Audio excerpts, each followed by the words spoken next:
사랑하는 성도 여러분, 오늘은 성탄절 후 첫 번째 주일입니다. 성탄의 기쁨이 아직 마음에 남아 있으십니까? 아니면 축제가 지나고 나니 오히려 더 허전하고 피곤한 마음으로 오셨습니까? 또 오늘은 2025년의 마지막 주일입니다. 한 해를 달려오느라 여러분 정말 수고 많으셨습니다. 돌아보면 감사할 일도 있었지만 동시에 마음을 무겁게 했던 일도 분명히 있었을 겁니다. 올해는 왜 이렇게 힘들었지? 내년은 과연 괜찮을까? 그런 생각이 스치며 예배당에 들어오신 분도 계실 겁니다. 며칠 전 뉴스를 보다가 마음이 멈칫했습니다. 대전 유성구 일대 200억 원대 전세 사기 사건이 있었는데요. 재판이 늦어지면서 피해자들이 기다림이 길어질수록 2차, 3차 피해가 커진다고 하는 그런 호소가 담겨져 있는 뉴스였습니다. 집은 쉬는 곳이어야 하는데 그 안전이 무너짐을 통해서 사람들이 돈만 잃는 것이 아니라 그들의 마음바닥도 함께 흔들리게 된 거죠. 나는 어디에 이제 서야 하는가? 누가 내 편이 되어주는가? 도대체 이 문제는 언제 끝나게 되는 것인가? 이런 질문이 이들에게 밤마다 되살아나게 됩니다. 오늘 보면 이사야 63장 7절에서 9절이 놓인 자리도 사실은 참 비슷합니다. 하나님의 백성은 자기 힘으로는 풀 수 없는 그 현실 앞에 서 있었습니다. 길은 막힌 것 같고 하늘은 조용한 것 같고 기도해도 당장 달라지는 것이 없는 것처럼 느껴졌습니다. 그런데 그때 선지자는 해답을 설명으로 시작하지 않습니다. 먼저 하나님 앞에 서서 하나님을 향해 얼굴을 듭니다. 그리고 공동체의 마음을 모아 하나님께 기도의 문을 엽니다. 사랑하는 성도 여러분, 오늘 우리도 비슷합니다. 어떤 분은 삶의 불안 때문에, 어떤 분은 관계의 상처 때문에, 어떤 분은 건강과 미래의 염려 때문에 마음이 점점 좁아져 있습니다. 그런데 오늘 예배는요, 그 무게를 내려놓으라는 자리가 아니라 그 무게를 안고 하나님께 나아가는 자리입니다. 체념으로 주저앉는 길도 아니고요, 누군가를 탓하며 마음이 더 거칠어지는 그런 길도 아닙니다. 하나님께로 향하는 길입니다.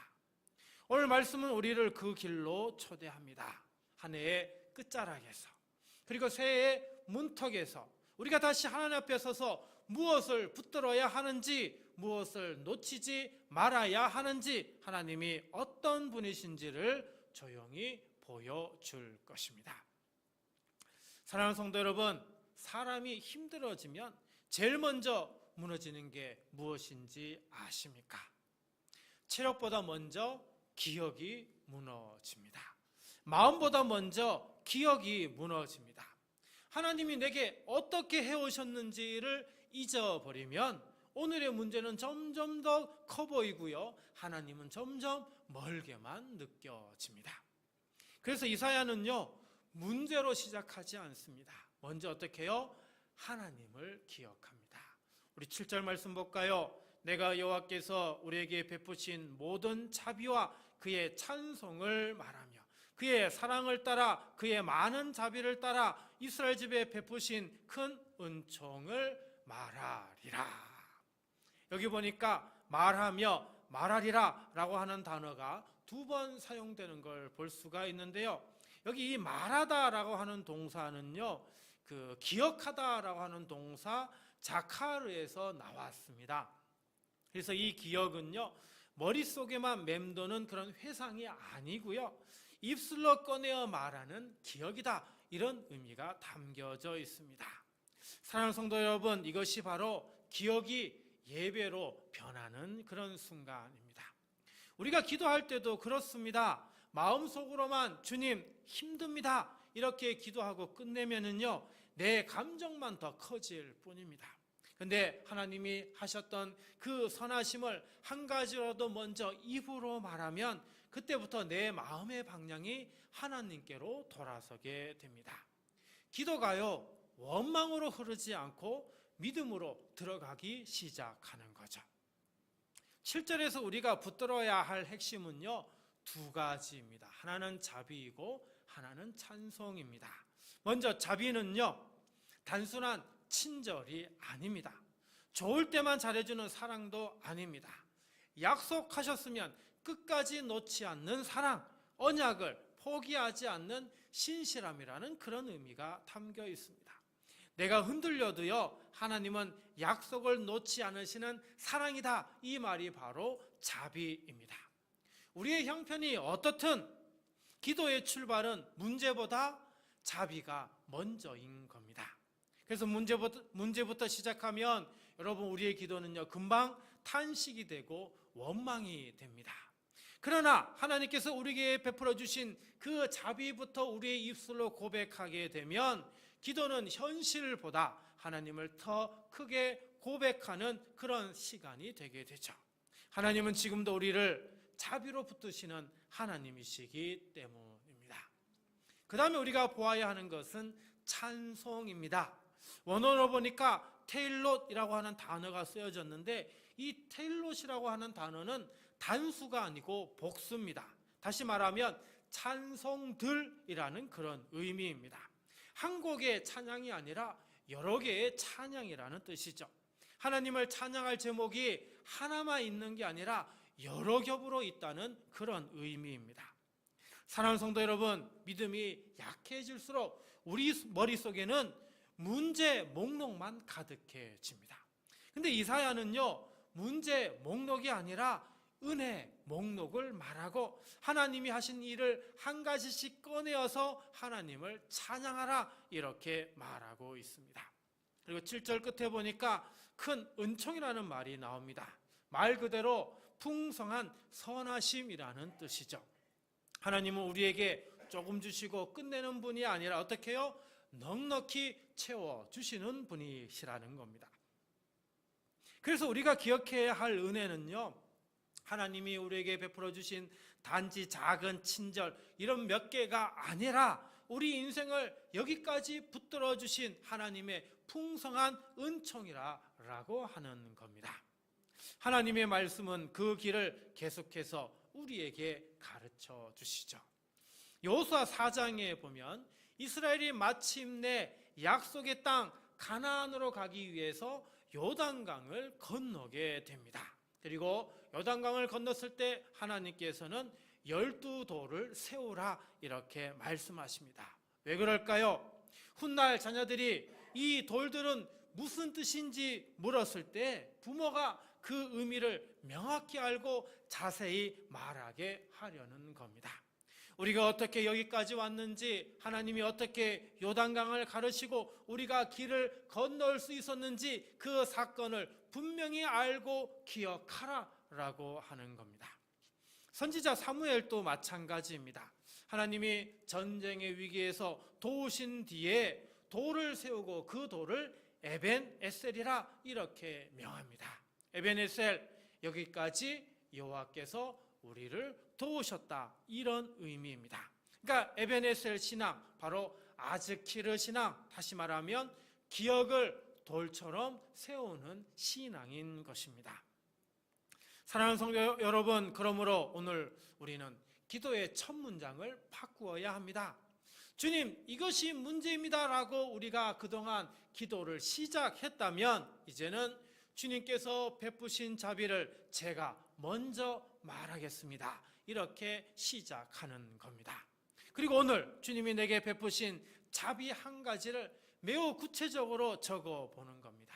그래서 오늘날 내 믿음이 약해지고 그러다 보니 찬양이 완전히 막히는 날, 우리가 이전부터 기록한 하나님의 그 자비하신 일들, 그 목록들을 우리가 다시 펼치게 되면 이것이 다시 우리의 신앙, 우리의 믿음을 세워질 찬양들이 되는 것이죠. 하나님의 자비하심은요, 어제의 기억이 아니라 오늘의 호흡이 되는 겁니다. 주님, 오늘 제 입술이 문제를 키우는 입술이 아니라 은총을 말하는 입술이 되게 하소서. 여호와의 자비하심을 말하며 여호와의 찬송을 다시 부르게 하소서. 저와 우리 모두 이렇게 기도하시기를 간절히 소망합니다. 사랑하는 성도 여러분, 우리가 신앙이 흔들릴 때 사람들 중에는 내 신앙의 점수표를 들여다보는 이런 분들이 생각보다 많이 있습니다. 내가 요즘 예배를 잘 드렸나? 기도를 얼마나 자주 했나? 내가 교회를 얼마나 섬겼지? 내 믿음의 상태가 지금 괜찮은가? 하지만 이렇게 내 신앙의 점수만 바라보고 있으면 여러분, 믿음이 회복되기보다는 마음이 점점 더 작아지게 됩니다. 8절을 보니까요, 이런 마음이 아니라 정반대의 모습을 보여줍니다. 그가 말씀하시되 그들은 실로 나의 백성이요 거짓을 행하지 아니하는 자녀라 하시고 그들의 구원자가 되사. 자, 여기에서 우리가 잡아야 할, 캐치해야 될 것은 뭐냐? 하나님이 먼저 말씀하신다라는 겁니다. 여러분, 7절에서 선지자는요, 내가 여호와의 자비하심을 기억하여 말하겠다 이렇게 얘기했는데 8절에 보니까 하나님께서 그분의 입술을 여셔서 우리에게 이름을 붙여 주신다는 걸 볼 수 있습니다. 여러분, 신앙은요, 결국 내가 하나님께 무슨 말을 하느냐 이거보다요, 하나님이 나를 뭐라고 부르시냐에 달려 있다라고 하는 겁니다. 그들은 실로, 여기 실로라고 하는 단어 나오죠. 참으로, 정령 이런 뜻입니다. 이 말은 그럴 수도 있고 아닐 수도 있다 그런 의미가 아니라 하나님이 우리와의 관계를 확정해 주신다라고 하는 그런 표현입니다. 여러분, 우리가 내가 자격이 있나 고민할 때 하나님께서 어떻게 해요? 너는 내 백성이다, 너는 내 자녀라 이렇게 말씀하여 주십니다. 여러분, 믿음의 시작은요, 내 결심이 아니라 하나님의 확언으로 시작하는 겁니다.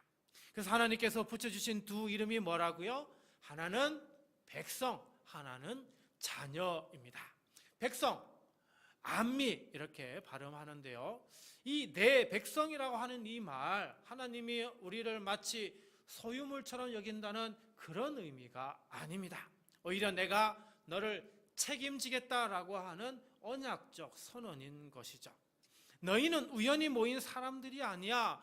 너희는 나에게 속한 내가 책임지는 공동체야. 너희는 내가 끝까지 붙들 나의 백성이야 라고 하는 말이 여기에 담겨져 있습니다. 그래서 내 백성이라고 하는 이 말은 내가 너희를 버리지 않겠다라고 하는 하나님의 따뜻한 선언인 것입니다. 그 다음에 자녀라는 단어입니다. 바님이라고 이렇게 발음하는데요, 하나님은 우리를 이방인으로 또 소외된 자로 여기는 것이 아니라 우리를 어떻게 해요? 가족으로 부르시는 겁니다. 하나님이 우리를 천한 백성으로 부르지 않고 가족 가운데도 우리를 자녀로 불러주시는 것이죠. 여러분, 신앙이 흔들릴수록 우리는 하나님을 어떤 분으로 생각하느냐? 심판관, 심판자로 떠올리는 것이 대부분입니다. 그런데 하나님은 어떻게 해요? 우리에게 아버지의 마음을 보여주십니다. 아버지는 자녀의 실패를 이유로 자녀와의 관계를 끊지 않습니다. 여기서 떠오르는 성경 이야기가 있지요. 바로 탕자의 비유입니다. 탕자는요, 한 아버지께서 주신 재산을 가지고 가서 다 탕진을 하고 난 이후에 다시 아버지의 집으로 돌아오면서 자기 자신을 자기 입으로 규정을 합니다. 나는 아들이라 일컬음을 감당하지 못하겠나이다. 자기를 그렇게 아들로도 이제 받을 수 없다고 규정을 해버리는데요. 그런데 아버지는 그 규정을 전혀 받아들이지 않죠. 옷을 입히고 반지를 끼우고 잔치를 벌이며 뭐라고 얘기합니까? 너는 내 아들이다. 사랑하는 성도 여러분, 탕자가 아들로 회복된 이유는 아들이 반성문이 완벽해서가 아닙니다. 아버지가 끝까지 탕자의 아버지였기 때문인 것이죠. 8절 마지막은 이렇게 끝납니다. 그가 그들의 구원자가 되사. 하나님은 상황이 좋아지면 잠깐 도와주시는 그런 분이 아닙니다. 하나님은 구원자로 자기 자신을 드러내시는 분이시죠. 성경은 한결같이 구원의 그 이유는 늘 하나님이시다 이렇게 말하고 있습니다. 그래서 구원의 근거는 내가 괜찮아서가 아니라, 내가 잘해서가 아니라 하나님이 구원자, 바로 그분이시기 때문이라고 하는 거죠. 주님, 제 눈이 제 신앙의 성적표만 보지 않게 하소서. 제가 스스로 붙인 낙인을 떼어주시고 주님이 제게 붙여주신 이름, 내 백성, 내 자녀를 붙들게 하소서. 넘어져도 다시 일어나게 하시고 구원자 되신 주님을 신뢰하며 오늘도 걸어가게 하소서. 여러분, 이 기도가 오늘 저와 우리 모두의 고백이 되기를 주님의 이름으로 기도드립니다. 7절에서 우리는 은혜를 하나님의 자비를 기억하여 찬송해야 함을 나누었고요. 8절에서 하나님이 우리에게 내 백성, 내 자녀라는 이름을 붙여주셨음을 우리가 나누었습니다. 이제 9절에서는요, 하나님이 그 이름을 어떻게 책임지시는지, 구원이 어떤 온도를 가지고 있는지를 보고자 합니다. 자, 9절 말씀 볼까요? 그들의 모든 환난에 동참하사 자기 앞에 사자로 하여금 그들을 구원하시며 그의 사랑과 그의 자비로 그들을 구원하시고 옛적 모든 날에 그들을 드시며 안으셨으나. 자, 9절을 통해 알 수 있는 것은 하나님은 멀리 계신 분이 아니라는 겁니다. 우리의 환난 속으로 들어오시는 하나님이심을 알 수가 있죠. 그 9절이 뭡니까? 그들의 모든 환난에 동참하사라는 말씀입니다. 여기 환난이라고 하는 단어 나오죠. 숨이 막힐 만큼 삶이 좁아지는 압박, 이런 의미를 가지고 있습니다. 우리는 인생이 조여지고 마음이 눌리고 내 힘으로는 더 버틸 수 없을 것 같은 그때를 얼마나 많이 겪는지 모릅니다. 바로 이런 환난에 하나님은 어떻게 해요? 모두 동참하신다, 이렇게 말씀합니다. 하나님은 우리의 고통을 대충 아시는 분이 아닙니다. 눈물의 결을 다 아시고요, 말 못한 한숨까지도 우리 하나님은 다 아시는 분이십니다. 사랑하는 성도 여러분, 우리가 환난을 만날 때요, 바로 그 순간 마귀는 우리 귀에 속삭입니다. 봐라, 하나님이 너를 버렸잖아. 근데 오늘 말씀 9절은 어떻게 해요? 반대로 말합니다. 아니다, 그 환난의 자리에서 하나님이 우리에게 더 가까이 오신다라고요. 고난이 클수록 하나님이 멀어지시는 것이 아니라 오히려 임재로 우리에게 더 가까이 찾아오십니다. 하나님은 저 위에서 명령만 내리시는 분이 아니라 어떻게 해요? 아래로 내려와 함께 걸으시고 동행하여 주시는 분이십니다. 그리고 9절 중반에 이렇게 말합니다. 자기 앞에 사자로 하여금 그들을 구원하시며. 하나님께서 어떻게 해요? 사자, 천사를 통해 우리를 구원해 주심을 말씀합니다. 근데 여기에서 우리가 오해해서는 절대 아니 됩니다. 여기 중요한 게 천사가 했다라는 이 한 문장으로 끝내는 게 아니라는 거죠. 하나님께서 너무 바쁘셔서 하나님께서 너의 문제는 천사에게 맡긴다, 이런 표현이 아니라는 겁니다. 이 표현이 말하는 핵심은 하나님께서 어떻게 해요? 직접 친히 찾아오셔서 임재로 구원하여 주신다는 바로 이것이 핵심 내용인 것이죠. 이스라엘이 출애굽할 당시 하나님은 백성을 어떻게 해요? 구름 기둥과 불 기둥으로 인도해 주셨습니다. 이게 무슨 뜻입니까? 야, 나는 너무 바빠, 대신에 구름 기둥, 불 기둥을 보내줄게, 이렇게 얘기하시는 게 아니다라고 하는 겁니다. 구름 기둥과 불 기둥은 길 안내만 한 것이 아니라 내가 너희와 함께 하고 있다, 하나님의 임재를 드러내는 모습인 것이죠. 하나님은 이스라엘에게 지도를 달랑 하나 던져주고는 야, 알아서 가라, 이렇게 하시는 분이 아니라 함께 걸으시며 그들을 끝까지 이끌어주시는 분이심을 말씀하고 있습니다. 그렇다면 하나님은 환난 가운데 우리를 어떻게 구원하실까요? 9절 중반에 보니까 그의 사랑과 그의 자비로 그들을 구원하시고 말씀합니다. 하나님은 환난 가운데 바로 구원하여 주십니다. 구원은요, 단순히 도와준다, 그런 정도의 말이 아닙니다. 여러분, 가족이 가난해져서 땅을 잃으면 가까운 친족이 대신 값을 치르고 다시 사주는 것, 이게 구원의 의미가 있습니다. 가족이 종이 되었다면 가까운 친족이 대신 값을 치르고 되찾아오는 것, 바로 여기에 구원의 의미가 있는 거죠. 그래서 가족이 가족답게 다시 서게 하는 것, 이게 바로 뭐라고요? 구원이라고 하는 의미입니다. 그러니까 하나님이 우리를 구원하신다는 것은 나는 너를 남처럼 돕지 않겠다, 이런 게 아니라 나는 너를 가족처럼 책임지겠다, 나는 너를 되찾아 다시 세우겠다, 이런 의미가 담겨져 있는 겁니다. 그래서 8절에 너는 내 백성이다 라고 하는 이 선언이 9절에서 어떻게 해요? 구원으로 실제가 되는 것이죠. 9절 뒷부분의 말씀 볼까요? 옛적 모든 날에 그들을 드시며 안으셨으나. 자, 하나님은 그들, 이스라엘 사람들이죠. 이스라엘 어떻게 해요? 드시고 그리고 안으셨다 그리고 안고 가셨다, 이런 의미까지 됩니다. 하나님은요, 우리를 구해놓고는요, 이제 네가 알아서 걸어와 이렇게 하시는 분이 아니라는 겁니다. 어떻게 해요? 하나님은 들어 올리시고 그리고 품에 안으시고 그리고 끝까지 옮기시는 분이시다라고 하는 겁니다. 구원은 한순간 번쩍하고 끝나는 그런 시간이 아니라 끝까지 책임지는 동행의 돌봄이라 하는 것이죠. 바로 그 동행의 돌봄을 하나님의 아들이신 예수 그리스도께서 십자가로서 모든 것을 책임지셨고요. 그리고 지금도 우리와 함께하여 주십니다. 주님은 멀리서 돕는 분이 아니라 십자가로 값을 치르시며 우리를 되찾아 주신 바로 구원자가 되어 주셨습니다. 쓰러진 우리를 외면하지 않으시고 찾아오셔서 우리를 들어 올리시고 안고 그리고 걸어가 주십니다.